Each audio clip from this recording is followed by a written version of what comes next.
Hello students, today I am going to cover types of communication part 2 under the employability skills. Last video we discussed about the verbal communication and its different advantages and disadvantages. Today we are going to discuss non-verbal communication. Non-verbal communication is a communication without words. This communication is through gesture, body language, posture, or facial expressions. In which we use facial expressions, we use our body language, we use our posture. How do we move? How do we sit? That is our posture. So, all these are the forms of non-verbal communication.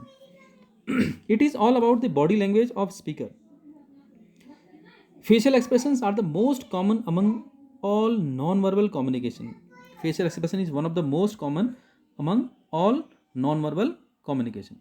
For instance, a smile or a glare conveys distinct emotions which are very hard to express with the help of the verbal communication. Verbal communication cannot express the smile feeling or glare feelings to the other. So, this is the non-verbal communication, and these are the ways to perform the non-verbal communication using posture, expression, gesture, paralanguage, touch, space, eye contact.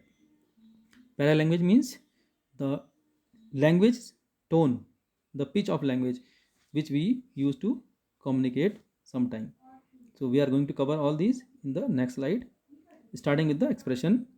The human face is extremely expressive, able to express countless emotions without saying a word. So human expressions are very important. With the help of the expressions, we can express so many things to the other people which are even not possible with the verbal communication. The expressions of happiness, sadness, anger, surprise, fear, and disgust can be expressed with the help of the face very easily and with the help of the eyes. The way you look at someone can communicate many things, including interest, affection, hostility, or attraction. Next comes posture. Posture indicates the position in which we hold our body when we are standing or sitting. How we keep our body when we are sitting, when we are standing in front of someone. So, that is our posture. The layout of our body, the balance of our body, and the way we stand is called our posture. The perception of people are affected by you, way you sit, walk, stand, or hold their head. So all these things are having different perception for the people when you create different postures among the people. The way you move and carry you communicate a wealth of information to the world. How do you move around? That communicates a wealth of information to the world about you. Posture is basically used to communicate about the individual, about the individual, what kind of personality the individual is, what kind of feeling the individual is carrying. So to express all this, the posture is used. This type of non-verbal communication include your posture, bearing, stance, and delicate movements you make. So all these things are used to express many information about the individual to the other people. Next comes gesture. Movements and signals are very important way to communicate. Meaning without words. Common gesture include waving, pointing, and using fingers to indicate numeric amounts. Other gestures are arbitrary and related to culture. So while sometimes we use waving of hands, we use fingers to indicate numeric amount of information to the other people. So that is gesture. Eye contact is very important form of non-verbal communication. The way you look at someone can communicate many things, including interest, affection, and hostility or attraction to the other people. So eye contact is another very important form of non-verbal communication, important mean of non-verbal communication. Next comes touch. We communicate a great deal through touch. Weak handshake, warm hug communicates that you are having less interest, or you are feeling low and you are having less interest about the any concept or about any topic. Space. The personal space is important type of non-verbal communication. The physical distance between you and other individual indicates your interest and intimacy towards the other. If you If somebody comes close to you and touches you without your interest, it shows that you are feeling uncomfortable. So that is, space is also communicate many information about individual to you. Next comes paralanguage. Paralanguage is the tone or pitch of your voice when you speak. If your tone is very high, very fast, it shows excitement and nervousness. Speaking too slow may show seriousness and sadness or making a point, and it can get the attention of the other people. So we should be speaking very we should be speaking very slow while we express anything. So the paralanguage is also one of the point of non-verbal communication. Now next comes pros and cons of non-verbal communication. Very easy to demonstrate. Non-verbal communication is very easy to demonstrate. You can use your gesture expression easily to the other people. Very useful for conveying message. Sometimes to convey feelings, non-verbal communication is very important form. No language barriers. There are the people to express non-verbal communication. No language is required. People who do not know any language can also perform the communication with the help of the non-verbal communication. And the other person who is uh, receiving the message, he also do not require any language to understand the non-verbal form of communication. It is very fast mean of communication, helpful for handicapped people, especially deaf ones, helpful for illiterate people also. So the people, if they are very illiterate, they can also perform the communication with the help of the non-verbal form. Cons: disadvantage, not suitable for lengthy message. We cannot use for lengthy messages. An incomplete form of communication. It is not a complete form of communication. Chances for misinterpretation. Sometimes the gesture or the expressions can be misinterpreted by the other person. Regional and cultural differences. Every expression can have different meaning to the different people related to different cultures. So regional and cultural differences can lead to misconcept among the people. No set rule is there for non-verbal communication. So for expression, for gesture, there is no defined rule available. It is very vague, means it is very ambiguous form of communication, which sometimes is not very clear to the other person what the individual want to convey. So it becomes very ambiguous or confusing sometime. So that is called vague. Difference between verbal and non-verbal communication. Verbal communication uses oral or written words. Non-verbal communication uses symbols. It is easy to understand. Non-verbal communication is difficult to understand. Verbal communication has got defined rules. Verbal communication has rules defined, but non-verbal communication has no rule defined. Less possibility of distortion of information. Greater possibility of distortion of information. Distortion means the information is clearly conveyed in non-verbal communication.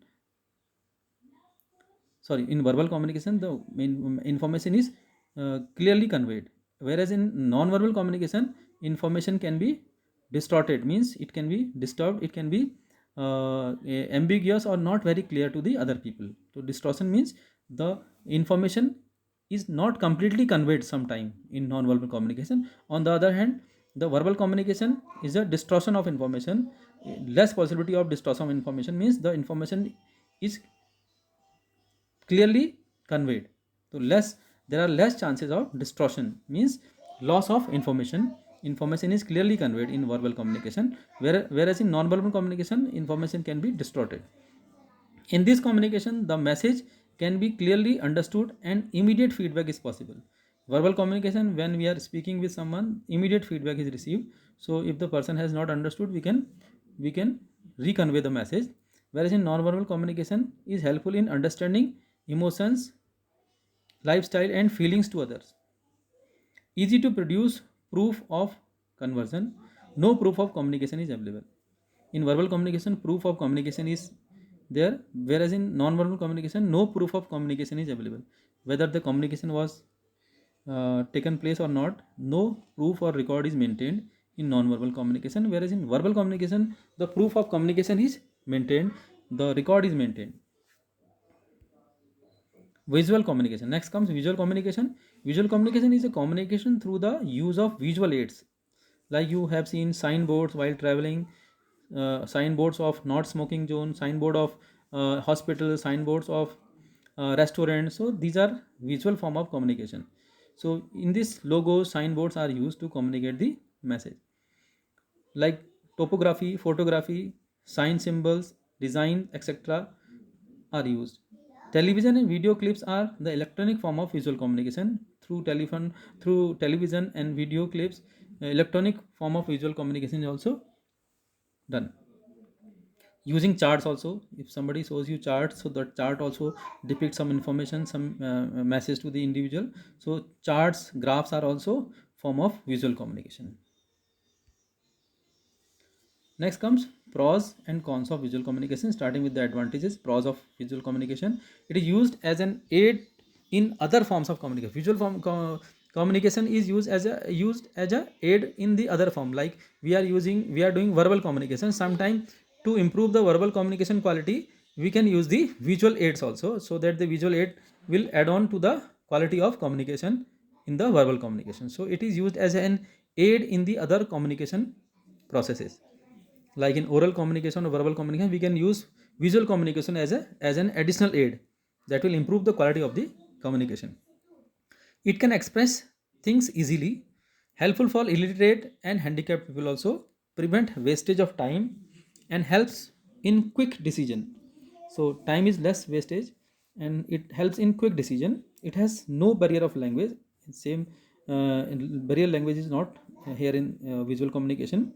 Simple presentation, simply presented. And next comes cons. Comparatively expensive, because in visual communication we have to make charts, signboards, and we have to print them, so it is expensive form of communication. Time consuming to implement, as we have to express anything, we have to make logo, we have to make signboards, we have to make charts. So preparing all these things will take a lot of time, so it is a time consuming to implement the visual communication. Not a complete form of communication. It is not a complete form of communication. Not suitable for complex and lengthy conversation. Lengthy and complex conversations cannot be communicated with the help of the visual communication. And again, it is also vague. Vague means it is not very clear. Sometimes it can lead to confusions among the people with the help of the visual communication. Next comes written communication. Handwritten or printed matter, when we use for communicating our thoughts to the other people, that is called written communication. It is mostly used in the offices and the companies to maintain the records.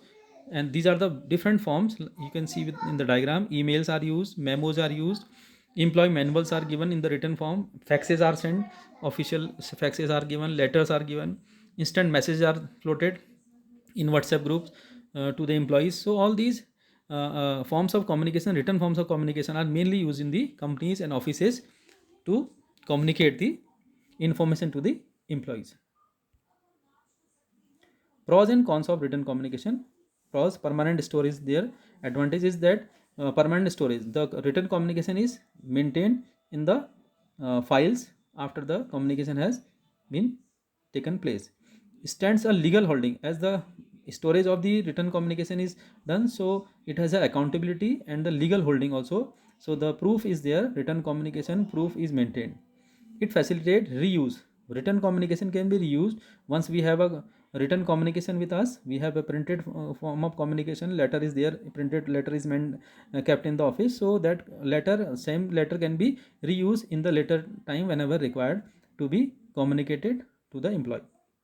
Mass circulation is possible.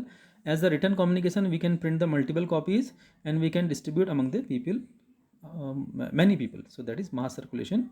Suitable for lengthy communication. If the communication is so lengthy, we have to communicate lengthy messages where many paragraphs are there. So in that case, written communication is the best possible communication, best method of communication. Identical. Written communication is always identical. In non-verbal form of communication, sometimes the message gets changed. There are chances of getting the message changed. But in written communication, the message is always identical. If the message is sent to so many people, always the identical message will be sent to the people. Cons, disadvantages are costly because it requires typing, it requires printing, so that is costly. Also it requires one person to type, one person to print also, so that is very costly. Time consuming as writing communication, when we want to write something, so it takes a lot of time to write. We can do writing on computers, so it takes time to write the paragraph or to write the message. Thereafter, when the typing is done, then only we can communicate the information to the other people. A barrier for qualification: language. If the person is not qualified, not knowing any specific language, then the written communication is not possible to implement. Cost on storage: to maintain the storage of the written communication, if the files are used and maintained, so we require almirah, we require space to keep the written communication proofs, so it is very costly to store the written communication. Suitable for lengthy communication. Suitable for lengthy communication purpose, only written communication is used. Identical, the written communication is always identical. If the written communication is given to the different employees, then the message will be always identical. There are no chances of changing in the message, whereas in other forms the message can be slightly changed. So dear student, this was all about the other forms of communication. So we have discussed verbal, non-verbal, visual and written, all forms of communications. You people are required to maintain the proper notes with the help of this video. I'll circulate in your class groups. As the books are not available, you are requested to maintain the records in your notebook with the help of this presentation. I hope you will find beneficial for making your notes also. In the next video, we'll discuss the next chapter, feedback in communication. Thank you.